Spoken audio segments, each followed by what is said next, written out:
महाराज जी राधे राधे। जी श्रीमन नारायण। जय श्रीमन नारायण। महाराज जी हम आजमगढ़ के रहने वाले हैं। हमारा नाम संत प्रहलाद भट्ट उर्फ गुड्डू है। इतना बड़ा नाम? जी सर। संत पुराण गुड्डू? संत प्रहलाद भट्ट उर्फ गुड्डू। संत पुराण भट्ट उर्फ गुट्टू जी। अच्छा नाम है।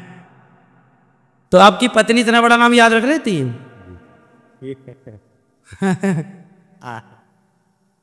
तो आपको गुड्डू गुड्डू कह के बुलाती होंगी? नहीं सर। हैं? क्या कुछ नाम देती हैं? क्या? राज राज राज। राज। हाँ। और आप क्या बोलते हो? रानी। रानी। राजा की रानी। राजा को रानी से प्यार हो गया, गाना सुन के नाम लग लिया आप लोगों ने। अच्छा है, खुश रहिए। बताइए क्या सवाल है? सर जी मेरा एक प्रश्न, मैं आपसे एक भीख मांगने आया हूँ। भीख काय को? बताइए। नहीं हम तो आपके पास से। बताओ। ये हमारा छोटा लड़का है। हाँ। इसको आप गुरुकुल में ले लीजिए। अच्छा ठीक है। 1 साल से इंतजार कर रहे थे। 8वीं। कौन सी क्लास है? 8वीं पेपर दिया सर। ठीक है, कार्यालय में बात कर ले। बात किया था। कोई दिक्कत नहीं, अभी आप बोल लेना, मैं बोल दूंगा। ठीक है। खुश रहिए।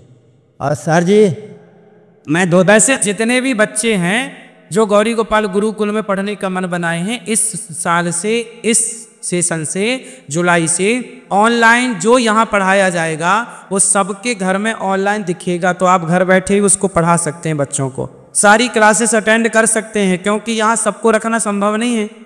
लाखों बच्चे चाहेंगे तो लाखों बच्चों की व्यवस्था तो हो नहीं पाएगी। तो आप सब लोग ऑनलाइन जो भी प्रॉपर यहाँ पढ़ाई होगी, वेद की, व्याकरण की, जो भी सब कुछ ऑनलाइन रहेगा। तो आप यूट्यूब के माध्यम से ऑनलाइन जो भी व्यवस्था होगी वो घर पर कनेक्ट करके बच्चों को वो क्लास पूरी अटेंड करा सकते हैं। ठीक सर जी एक रिक्वेस्ट है कि मैं एक धोती कुर्ता पहनना चाहता हूँ, तो पहले आपके वदन का वस्त्र को धोती कुर्ता चाहिए मुझे, और मैं नया लाया हूँ। आपको शिष्य के रूप में आपको गुरु दक्षिणा देना चाहता हूँ। ठीक है, तो वस्त्र आप पहन लीजिए ना। नहीं आपका शरीर का सर जी, प्रसाद चाहिए मुझे। तो मैं अभी पूरे वस्त्र कैसे उतारूं? तो आपको जो आप लाए हैं उसी को हम स्पर्श कर लेंगे, फिर आप ले लेना। ठीक है। फिर आप हमारा गमछा ले लीजिए, आप अपना गमछा दे देना। अभी अंदर बैठो, अभी मिलते हैं। ले आओ ले आओ, आपका गमछा ले आओ। और सर जी एक बात बताइए, आप हैं कौन? आपके दास? नहीं हमारे दास नहीं है, भगवान के दास हैं। आप खुद भगवान हैं प्रभु। हम भगवान के दास हैं? नहीं नहीं भगवान हैं आप इस कल की अवतार में, कल की अवतार लेने आप ही आएंगे, और आप भक्तों का चयन कर रहे हैं प्रभु जी। क्योंकि जब राम जी आए थे तो उस समय जनता भगवान को राम नहीं समझ रही थी, और द्वापर में कृष्ण जी आए थे तो उनको सब दास, छलिया, क्या नाम, ग्वाला समझ रहे थे। उस समय जनता भगवान नहीं समझ रही थी। उसी तरह से आप लोग आपको सब गुरु समझ रहे हैं, और आप हैं भगवान। यही आप चयन करके आप कल की अवतार लेकर आएंगे, सारे भक्तों को लेकर आइए। प्रभु जी आप भगवान है, यस या न बोलिए, आप हैं कि नहीं है? दास? नहीं दास हैं, तो हम लोग हैं। दास में भूया, आपके चरणों की धूल तो हम लोग हैं प्रभु जी। भगवान के दास। इतना ज्ञानी, इतना हर बात का जवाब देना, इतना सब कुछ हर किसी के बस का नहीं। विट्ठल नाथ जी जो तिलक लगाते हैं ना अपने माथे पर, सर, तो विट्ठल नाथ जी जो काला तिलक लगाते हैं, वो काला तिलक क्या है? तो विट्ठल नाथ जी एक दिन रो रहे थे, तो उनके पुजारी भक्त ने पूछा कि आप क्यों रो रहे हैं?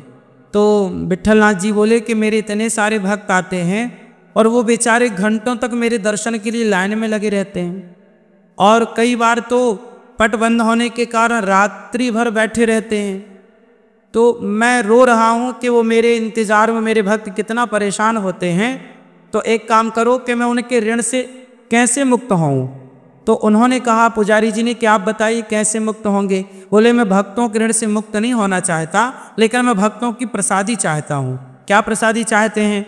बोले जहाँ भक्त हमारे दर्शन के लिए खड़े होते हैं तो वहाँ की धूली उठाइए, चरण रज भक्तों की उठाइए और वो मेरे माथे पर लगाइए।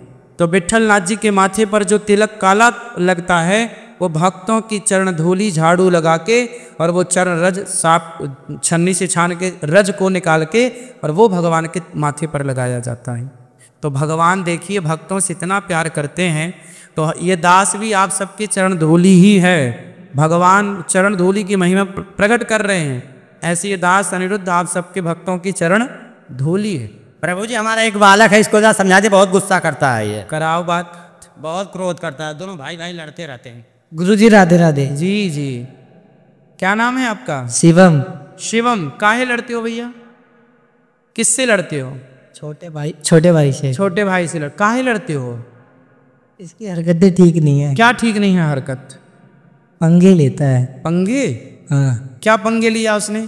जैसे बिना मतलब का फालतू बोलता है मेरे से। क्या बोलता है? ऐसे ही कुछ भी, जैसे